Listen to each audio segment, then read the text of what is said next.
Corona विशेष में स्वागत करै छी।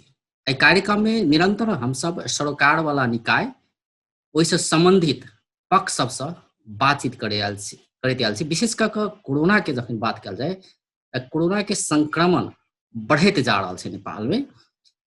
की कऽ रहल छै सरोकार वाला निकाय सब विभिन्न ठाम में विभिन्न जिला में ओ सब की सब कऽ रहल छै। एहि क्रम में अखन जुड़ल छै सप्तरी के गजेंद्र नारायण सिंह सगरमाथा अस्पताल के मिशु डॉक्टर चुमन लाल दास। सबसे पहले हुनका स्वागत करै छी। डॉक्टर साहब स्वागत छै। धन्यवाद हमरो तरफ से। सप्तरी के जब बात कयल जाय तो सप्तरी में एक गोटे अखन इन्फेक्टेड छै जिनकर इलाज आइसोलेशन में राखल गेल छै गजेंद्र नारायण सिंह अस्पताल में। हुनकर अवस्था अखन केना छै? अखन ओकर ठीक छै, कियाकि जखन एडमिशन भेल छलै वही समय में भी उनका कोनो लक्षण नहीं रहे, असिम्टोमेटिक केस हम सब कहै छी, कोनो लक्षण नहीं रहे। आइ के दिन तक छठम दिन भेले, आइ के दिन तक भी कोनो लक्षण के विकास नहीं भेल छै। वो नीक छै अखन तक वही के केस। मतलब कोविड-19 कोनो के लक्षण लक्षण नहीं सब सामान्यता देखल जाइ छै आ कहल जाइ छै तो ओहन कोनो लक्षण हुनका में नहीं छै। नहीं छै। जी आइसोलेशन बेड ओतऽ कतेक बनायल गेल छै सप्तरी में? आइसोलेशन बेड अब अपन ई अस्पताल में अस्पताल जी के तो भौतिक पूर्वाधार बहुत कमजोर ये, कियाकि पुरान भौतिक पूर्वाधार सब टूट के नया बन रहल छै। जे भौतिक पूर्वाधार हमरा सबके अखन छै मौजूदा, ओहि में शुरू के अवस्था में 5 बेड हम सब रखने छलिए, 6 बेड रखने रहिए। पछाड़ी पुनः हम सब 5 बेड थप के 11 बेड बनेलहुँ। तकर बाद पुनः फिर एक बेड थप के 12 आ काल्हि मात्रे की कहै छै हम सब 6 बेड थपलिए।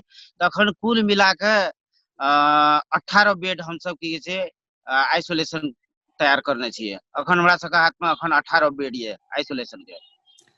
अगर वो जब पेशेंट बढ़ि जाइ छै तो ओकर तैयारी कोनो भेल छै कि नहीं? कैलाकि उदाहरण हम कहि रहल छी, बीरगंज के एकटा घटना से सब कोई के सीखत एकटा पड़तै, कियाकि बीरगंज में 50 बेड के मात्रे शुरू में आइसोलेशन वार्ड बनाओल गेल छलै, लेकिन एकाएक बढ़ि गेला के बाद ओ जे समस्या भेलै, इवन स्कूल में राखऽ पड़लै, ई समस्या तो सिर्जना भेलै। तो ओकर कोनो तैयारी जी गजेंद्र नारायण सिंह अस्पताल से कोनो तैयारी भेल होय?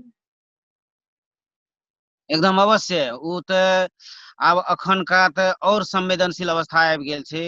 कोन अर्थ में कि इंडिया से नेपाली सब आबि रहल छै। जी ओ एते तो नेपाल सरकार के जिम्मेवारी छै अपना नागरिक के नेपाल के भीतर में लाइब के उनका सबके व्यवस्थापन करनाइ आ नीति भी लऽ लेने छै। तो ओ सब एते तो इंडिया में तो बहुत अखन की कहै छै फैलल छै। तो कतेक संक्रमण लऽ के एतै तो उ तो कोनो निश्चित नहीं छै। ताहि दुआरे ओहि के लेल थप तैयारी करनाइ नितांत जरूरी छै आ ओहि के लेल हम सब लागने भी छियै। वही के कारण से ही अखन पुनः फिर बेड थप के हम सब 18 बेड पुरेने छी अखन। ऐसे नहीं पुगते, ई अपूरो ही छै। लेकिन हम सब बहुत अगाड़िए से एकटा प्राइवेट अस्पताल छै एठां, यूनिक अस्पताल कहि के, यूनिक अस्पताल ई राजविराज से कुछ 4-5 किलोमीटर दूरी में छै, उत्तर साइड में छै। वो अस्पताल के लेल हमरा सब जिला दैवी प्रकोप उद्धार समिति से की छै एकटा निर्णय करबेने छलिए। ओहि में ओहि अस्पताल के प्रमुख जयप्रकाश ठाकुर जी छथिन, उनका राखि के जिला दैवी प्रकोप उद्धार समिति के में हमरा सब निर्णय कऽ के कि अहाँ के अस्पताल हमरा सबके आवश्यक पड़तै तो दिए पड़तै। ओहि हिसाब से उनका से हमरा सब राखि के निर्णय कऽ के प्रदेश में हम सब पठेने छियै, मुख्यमंत्री कार्यालय आ सामाजिक विकास मंत्रालय में हम सब पठा देने छियै। मतलब आइसोलेशन वार्ड बढ़ावी एकर तैयारी भऽ रहल छै अपना तरफ से। एकदम एकदम हमरा सब पहिलो अखन बात जेना अपने के कहली कि 18 बेड के आइसोलेशन वार्ड बनाओल गेल छै जी अपने सबके अस्पताल तरीके जी जी गजेंद्र नारायण सिंह अस्पताल छै, 18 बेड के आइसोलेशन वार्ड छै। अखन एक गोटे जी कोई जे पेशेंट छै नहीं, तो जी जी पूर्वाधार के जो बात कयल जाय तो केहन छै वास्तव में पूर्वाधार? कैलाकि अपने सब सुनते हुए हाँ वही हम बात करी तो वही कहि रहल छी कि की छै उपराग कि सब एलै पहिलो चरण में अंचल अस्पताल के विषय में, प्रादेशिक अस्पताल के विषय में, या आइसोलेशन वार्ड छै लेकिन जे सेवा सुविधा हो जे मिलऽ के चाही जे न्यूनतम पानि तक के व्यवस्था नहीं छै, तेहन किस्म के पराग छोड़लैया। तऽ गजेंद्र नारायण सिंह अस्पताल में जे पूर्वाधार एटलीस्ट हुअ के चाही आइसोलेशन के लेल, उ सब पर्याप्त छै? अच्छा, वही के हम कह रहल छी, जेना कि पहले कहलहुँ अपने के की कहै छै यूनिक अस्पताल, तऽ यूनिक अस्पताल के एकटा हमरा सब अगाड़ी बनेने छै, आ दोसर जे छै एहिठाम पुराना एकटा साई कृष्णा मेडिकल कॉलेज, पुराना मेडिकल कॉलेज छै, जै मेडिकल कॉलेज में हाल कुछ की कहै छै क्वारंटाइन में के रूप में यूज भए रहल छै, कुछ की छै रखल गेल छै, ओहि के भी हमरा सबके तैयारी में लगल छै, ओहो भए सकै छै हमरा सबके आइसोलेशन के लेल, ओहो के तैयारी में लगल छियै। आ तकर बाद अपने जे कहलहुँ कि एहि के भीतर में मतलब एहि के पूर्वाधार के, ई हम शुरुए में कहने छलहुँ कि ई अस्पताल के पुरान भवन सब टूट के नया ब्लॉक बन रहल छै, नया अंतरंग विभाग, अंतरंग ओपीडी के जे लैब एक्सरे सब बन रहल छै, पुरान भवन सब टूट के। आ ओपीडी के लेल हमरा सबके अखनका मौजूदा पुराना भवन में ओपीडी चला रहल छलिए पहले, वही ओपीडी के खाली करके ओपीडी दोसर जगह साइर के वही में अखन वार्ड के विस्तार केने छियै। तऽ वही वार्ड के भीतर भवन पुराना छै, लेकिन वही में हम सब विस्तार क के 18 बेड बनेने छियै। तऽ वही के ओहि में जेना कि अहाँ के टॉयलेट बाथरूम सब छै, बेड सब हम सब लगा देने छियै, इन्फेक्शन प्रिवेंट के की छै व्यवस्थापन सब भीतर करल गेल छै। आ तकर बाद अखन जे रहि रहल छै हुनका लेल खान पीन के व्यवस्थापन सेहो सब की कहै छै भीतरे से हम सब करा रहल छियै, ओकर शेड्यूल बना देल गेल छै। आ कोन कोन चीज भीतर में हम सब ओहि बिरामी के देबै सेहो के एकटा एक किस्म के हमरा सबके तैयार कऽ के हुनका दऽ रहल छियै भीतर में, ताकि कोनो तकलीफ नहीं होय। आ खाना नाश्ता चिया उ सब टाइम फिक्स करके हुनका सबके सब देल गेल छै। आ लेकिन भवन पुरान छै, भीतर में जेहो एहि जगह के हिसाब से हमरा सबके जे पुरान भौतिक पूर्वाधार के हिसाब से जे जतेक मैनेज केने छै सकै के छलै, हम सब से सब की जे करने छी अखन, लेकिन पूर्वाधार पुराने छी हमरा सबके। जी, जो एकटा एकटा भेलै, ई तऽ भेलै पूर्वाधार स्रोत साधन के बात भेलै, जे पेशेंट सब आबै छै हुनका सबके व्यवस्थापन के लेल नहीं। दोसर ओतुका चिकित्सक सब, स्वास्थ्य कर्मी सब भेलै, तऽ हुनका सब जे चीज चाही, मतलब पीपीई के बात छै, मास्क के बात होइ छै, बात भऽ सकै छै नहीं, सैनिटाइजर बात भऽ सकै छै, यावत जते चीज चाही एकदम उपलब्धता भऽ गेल छै कि केना छै, पर्याप्त छै? एकदम अवश्य। आब देखू एहिमे कतेक पार्ट होइ छै, एकटा पार्ट भऽ गेल की कहै छै अहाँके आइसोलेशन के बेड व्यवस्थापन। आइसोलेशन बेड व्यवस्थापन में वही के साथ में इन्फेक्शन प्रिवेंशन के बेड के संदर्भ में की कहै छै एबे करै छै। 2 नंबर में भेल अहाँके बिरामी के जे हमरा सब भीतर में रखै छै, बिरामी के सुविधा के बात सब अबै छै, जेना कि बिरामी रखलियै तऽ ओकर खाना के व्यवस्थापन, तकर बाद संक्रमण निवारण के व्यवस्थापन, ओके कपड़ा लत्ता, आ की जे दैनिक नित्य कर्म जे करे छै ओहि के नित्य कर्म के व्यवस्थापन, से सब के व्यवस्थापन तऽ हमरा सबके ओहो व्यवस्थापन करने छै। ओकर लेल नित्य कर्म के लेल जेना कि खाना पीना के लेल भोर साँझ खाना होइ छै, तकर बाद नाश्ता के व्यवस्थापन हमरा सब करा देने छै, चाय सबके व्यवस्थापन करा देने छै। ओकरा सब रूम के भीतरे में हमरा सब जेना कि की छै इलेक्ट्रिक केटली सब देने छै गरम पानी के लेल, तकर बाद चाय चीनी सब दऽ देने छै भीतर, चाय भी बना के पिय सकै छै। कपड़ा सब देल गेल छै, ऊपर की छै शरीर में लगबे वाला कपड़ा देल गेल छै, स्नान पानी करऽ अखन के एक लेल गोटे सब की आइसोलेशन वार्ड में छै, 18 गोटे तक के लेल व्यवस्थापन भऽ गेल छै, से अपने कहि रहल छी ओतऽ? एकदम अवश्य। एहिमे केना छै कि मान लियो बेड की कहै छै टोटल 18 छै, तऽ 18 में की कहै छै पॉजिटिव राखि सकबै से नहीं हेतै। मान लियो कि कोनो की कहै छै शंकास्पद बोखार लागल कोनो एलै तऽ ओकरा राखि के आइसोलेशन में राखि के तकर बादे पीसीआर के लेल की छै थ्रोट स्वाब लेल जेतै। तऽ ओहो बिरामी हमरा सबके राखे के लेल कोठा सब छुटिया के रखने छियै। नहीं तो जे तेहन तो किस्म के ताहि शंकास्पद छै दुआरे उनका सबके तो अलगे हाँ राखऽ पड़लै ने, शुरू में तो वही हाँ अलगे छै, दूटा ब्लॉक छै ओहिमे, ब्लॉक अच्छा। दूटा छै। एकटा ब्लॉक में 6टा बेड रखने छै, एकटा ब्लॉक में 12टा बेड छै। तऽ मतलब एकटा ब्लॉक हमरा सबके थ्रोट स्वाब लै के लेल तऽ छुट्टी राखऽ पड़तै, ताहि दुआरे 18टा बेड में 18टा पॉजिटिव केस राखऽ के अवस्था नहीं भए सकै छै, से अवस्था छै। अच्छा, आ तकर बाद अपने जेना कहलहुँ कि जनशक्ति के मतलब चिकित्सक के और स्वास्थ्य कर्मी के, ओहो में तऽ केना छै कि हमरा सबके मतलब ड्यूटी के टीम बनायल गेल छै। ओहि टीम के अखन पॉजिटिव केस जेना के छै तऽ कम से कम मतलब की कहै छै बिरामी अखन तक कोनो लक्षण नहीं छै, तऽ कम से कम बिरामी के संपर्क कऽ के केना के हमरा सब व्यवस्थापन कर सकबै, ताहि किस्म से हम सब की कहै छै बिरामी के की कहै छै देख रहल छै। जेनाकि वीडियो कॉलिंग करै छी, फोन में कॉल होइ छै, तकर बाद खोलल तऽ तकर बाद नजीक में नहीं भेलै तऽ दूर से भी की कहै छै गप करके तेहन किस्म से व्यवस्थापन होइ छै। कियाकि एहिमे जनशक्ति के भी जोगाबे पड़ले हमरा सबके एहि हिसाब से कि मान लिअ अखन कोनो लक्षण नहीं छै, लक्षण वाला के लेल प्रत्यक्ष संपर्क करऽ पड़तै जनशक्ति के, डॉक्टर जी। के, नर्सेज के।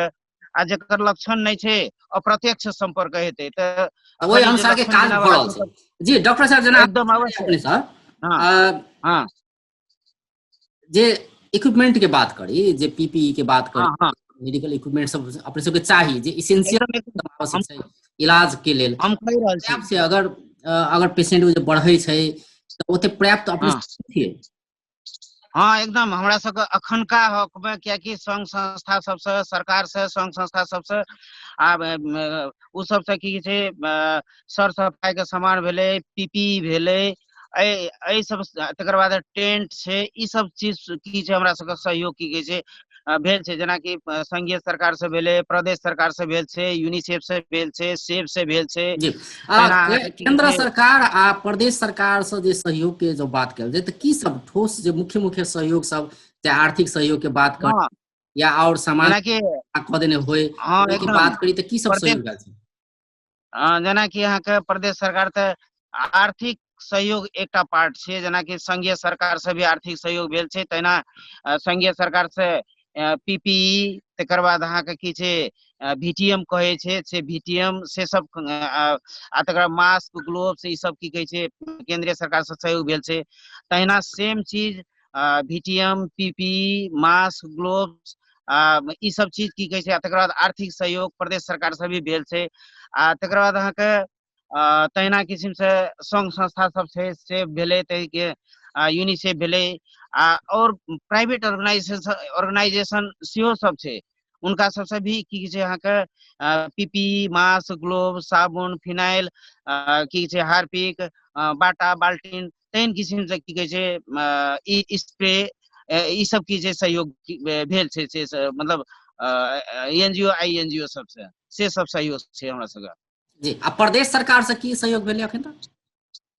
हाँ प्रदेश सरकार से कहलहुँ जेनाकि अहाँके पीपी सेट भेलै, मास्क, ग्लोव, सर सफाई के सामान, कोन तहिना आर्थिक वीटीएम। सहयोग कहि के की आयल छै अखन तक? हाँ तहिना वीटीएम भेलै, उ सब उस भेल छै। आर्थिक सहयोग में अहाँके प्रदेश से 10 लाख, संघीय सरकार से 10 लाख, जिला दैवी प्रकोप उद्धार समिति से 1 लाख। मतलब ई भेलै आर्थिक सहयोग के, और तऽ इक्विपमेंट के हाँ ई भेल विभिन्न ठाम आर्थिक से आबि रहल सहयोग। छै, विभिन्न संघ संस्था तकर सब, बाद प्रदेश, केंद्र, और एकटा हरेक छै ठाम से जेनाकि आबि रहल छै। हाँ और छै एकटा प्रदेश सरकार से अहाँके बहुत जल्दी पीसीआर की कहै छै कोविड के लेल पीसीआर की छै लैब स्टैब्लिश होय ले जा रहल छै। हम सब ओहि के लेल रूम तैयार कऽ लेने छियै, आ मशीन सकबर 3 से 4 दिन में मशीन आबि जेतै। आ तकर बाद मशीन स्टैब्लिश भऽ के पीसीआर की कहै छै जी। लैब आब की ओतऽ छै जे शुरू होय प्रयास के छै। अपने सब कऽ रहल छी कि ओहि जे आबे पीसीआर टेस्ट वही जे हुए, अखन अहाँ सब पीसीआर टेस्ट के लेल कतऽ धान दै छी, नहीं? हाँ अखन हमरा सबके की कहै छै धारण पठा रहल छै, अस्पताल धरान से दे भी रहल छी? धरानी पठा रहल छी, आ बाहर के जे कलेक्शन होइ छै सेहो सबके धरानी पठा रहल छियै।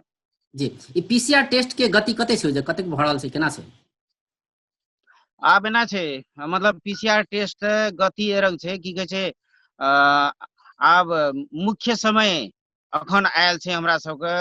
कुछ की कहै छै पीसीआर की छै वीटीएम के अभाव छलै, लेकिन काल्हि मतलब जेहो कुछ आबि गेल छै बरखर। अखन की कहै छै जिला में 321 टा की कहै छै वीटीएम आबि गेल छै, ताहि दुआरे अखन इमीडिएटली कहल जाय तऽ आइए से शुरू भऽ गेल छै पेरी फेरी में की कहै छै थ्रोट स्वाब लै के लेल। आ एम्हर थ्रोट स्वाब लेल जेतै आ आब प्लस की छै साथ साथ तऽ ई देखल गेल छै, नेपाल भरि समस्या देखल गेल छै कि पीसीआर हाँ टेस्ट के लेल जे किट होइ छै, किट के उपलब्धता नहि छै, जबकि ओकर गति बढ़ेनाइ जरूरी छै। गति बढ़ाबऽ के लेल तऽ किट चाही। हाँ किट तऽ के जते ठीके अहाँ सब कहलियै मांग एना कऽ रहल छै। छी ओहि अनुसार मिल रहल छै कि नहीं? नहीं एना छै, ओ तऽ की कहै छै स्वाभाविक छै, राज्य भर में की कहै छै हर जगह के अवस्था वएह छै। लेकिन हमरा सबके जेनाकि अखन इमीडिएट कहल जाय तऽ काल्हि से की छै प्रयास कऽ के 321 टा वीटीएम आबि गेल छै। आ तकर बाद 400 करीब करीब RDT जिला स्वास्थ्य कार्यालय में छै, अस्पताल के भीतर नहीं। जी आइए जिलाधिकारी प्रकोपधार समिति में छलफल भेल छै कि अहाँ के RDT भी छै, तो मतलब अखन का इमीडिएट के लेल आ प्राथमिकता निर्धारण कए के ई टेस्ट करल जेतै। आब की छै कि हरेक जगह तो विवेक प्रयोग करैये पड़तै, मान लियो अभाव तो छै, लेकिन जे छै स्रोत साधन वही के की छै विवेक प्रयोग करके केना के की कहै छै प्राथमिकता निर्धारण करबै, ओ प्राथमिकता निर्धारण करके हमरा सबके टेस्ट करे के आगाड़ी बढ़ेनाइ छै। जेना कि अखन केना सोचल गेल छै, मान लियो की कहै छै बॉर्डर से जे एंट्री करते नेपाल में, ओहि में की छै प्राथमिकता कोनो जेकर की छै लक्षण छै ओकरा करैये पड़लै। आ जे की कहै छै इंडिया के मोस्ट की छै जे प्रिवेलेंट यानी जतऽ बेसी की छै देखल गेल छै ई कोविड यानी कोरोना, ओहि जगह से अयला वाला के की छै करल जेतै। आ पर उ सब की छै मतलब आ तकर बाद क्वारंटाइन में यदि की कहै छै दोसर कोनो मान लियो कोई आयल हेतै की कहै छै झापा से अयला वाला के भी यदि राखि देने छै मान लियो उदाहरण के रूप में, तो ओकरा की कहै छै सेकेंड लॉट में करबै। यदि कोई आबि गेल छै की कहै छै अहाँके उदयपुर से आयल छै अथवा वीरगंज से कोई आबि गेल छै, तऽ मतलब एक्सपोजर जेकरा बेसी से पहले करल जेतै, प्राथमिकता निर्धारण क के उ सब पहले करबै आ और के की छै नेक्स्ट लॉट में तेहन किस्म से करल जेतै। आ स्वाभाविक के छै जे स्रोत छै वही स्रोत में प्राथमिकता निर्धारण करके करल जेतै। मतलब अखन का कंडीशन हमरा सबके से छै। हालांकि आवश्यकता तो बहुत छै, सब मतलब कर सकी तो बहुत नीक, लेकिन जब जी स्रोत अपना से कम अस्पताल छै। कोविड-19 से इन्फेक्टेड पेशेंट सबके इलाज के लेल कते गोटे के ओइ जे टीम बनौने छै अपने सब? हमरा सबके एरंग छै डॉक्टर के टीम अलग छै, जेना कि सात टा डॉक्टर के 3 टा की कहै छै टीम बनायल गेल छै।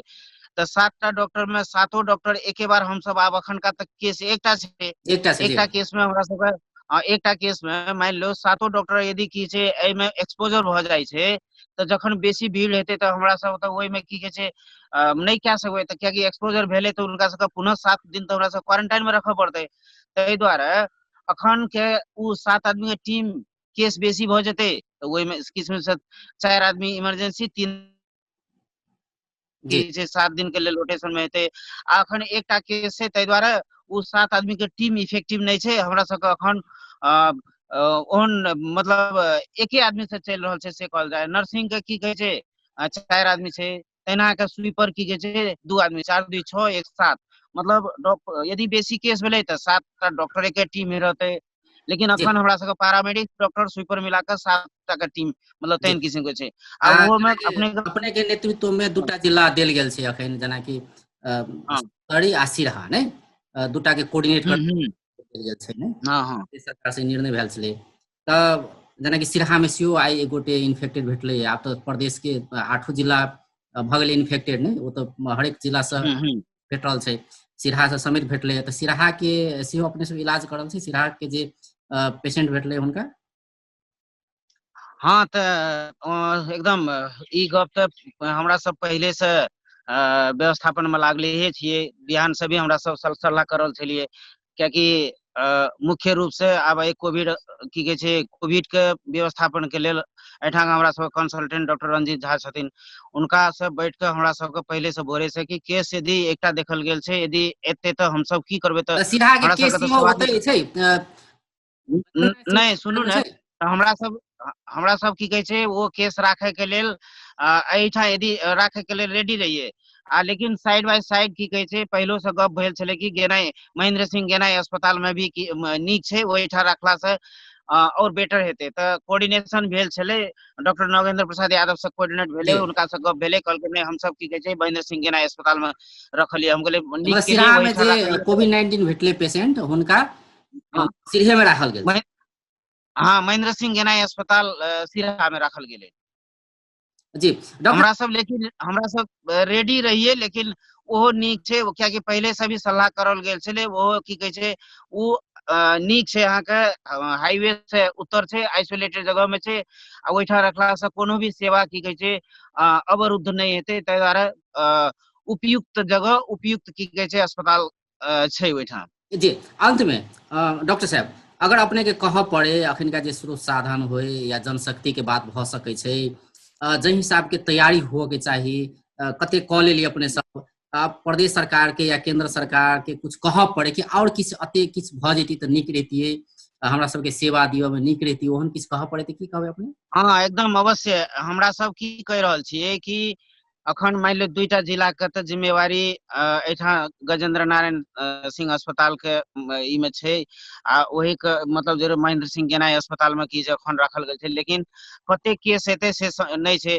ताहि दुआरे हम सब की कहै छै एठा के नजदीक में जे छै हमरा सबके साई कृष्णा मेडिकल कॉलेज पुरान जे छै, ओहि के की कहै छै आइसोलेशन यानी कोविड हॉस्पिटल लेवल 1 तक के ओहिठाम राखे के की छै, मतलब जे हमरा सब अगाड़ी बढ़ल छियै ओहि के मतलब ओहि में सहयोग कऽ देते तऽ हमरा सबके एहि 2टा जिला के लेल बहुत नीक हेतै। हम ओतबे की छै आग्रह करे ले चाहे छी। जे बात की कहै छै प्रदेश के सामाजिक विकास मंत्रालय में गप की कहै छै भऽ रहल छै। जी जी, बहुत बहुत धन्यवाद डॉक्टर साहब। जी बहुत बहुत धन्यवाद। हेतै। दर्शकबिंद ओ छलथि डॉक्टर चुमन लाल दास, ओ गजेंद्र नारायण सिंह सगरमाथा अस्पताल के निशु, हुनका से बातचीत करे छलिए कि सगरमाथा अस्पताल जे छै गजेंद्र नारायण सिंह सगरमाथा अस्पताल, ओकर व्यवस्थापन के काज केना भेल छै, केना चलि रहल छै, की सब कयल गेलै अखन तक। जेना कि वो जो कोविड-19 के एक गोटे पेशेंट से आइसोलेशन के बात करी तो 18टा बेड के व्यवस्था ओतऽ कयल गेल छै। और जेना कि डॉक्टर साहब सुझाव दऽ रहल छलै कि और किछु अस्पताल सब छै ओतऽ, ततऽ आइसोलेशन वार्ड बनायल जाय, तैयारी कयल जाय, से हुनकर सुझाव रहलै। आ जो बात करी इलाज के बात करी तो आइसोलेशन वार्ड के बात करी तो नीक व्यवस्था कयल गेल छै, से हुनकर कथन छलै। बेस तऽ पुराना विषय से विदा लै छी। नमस्कार।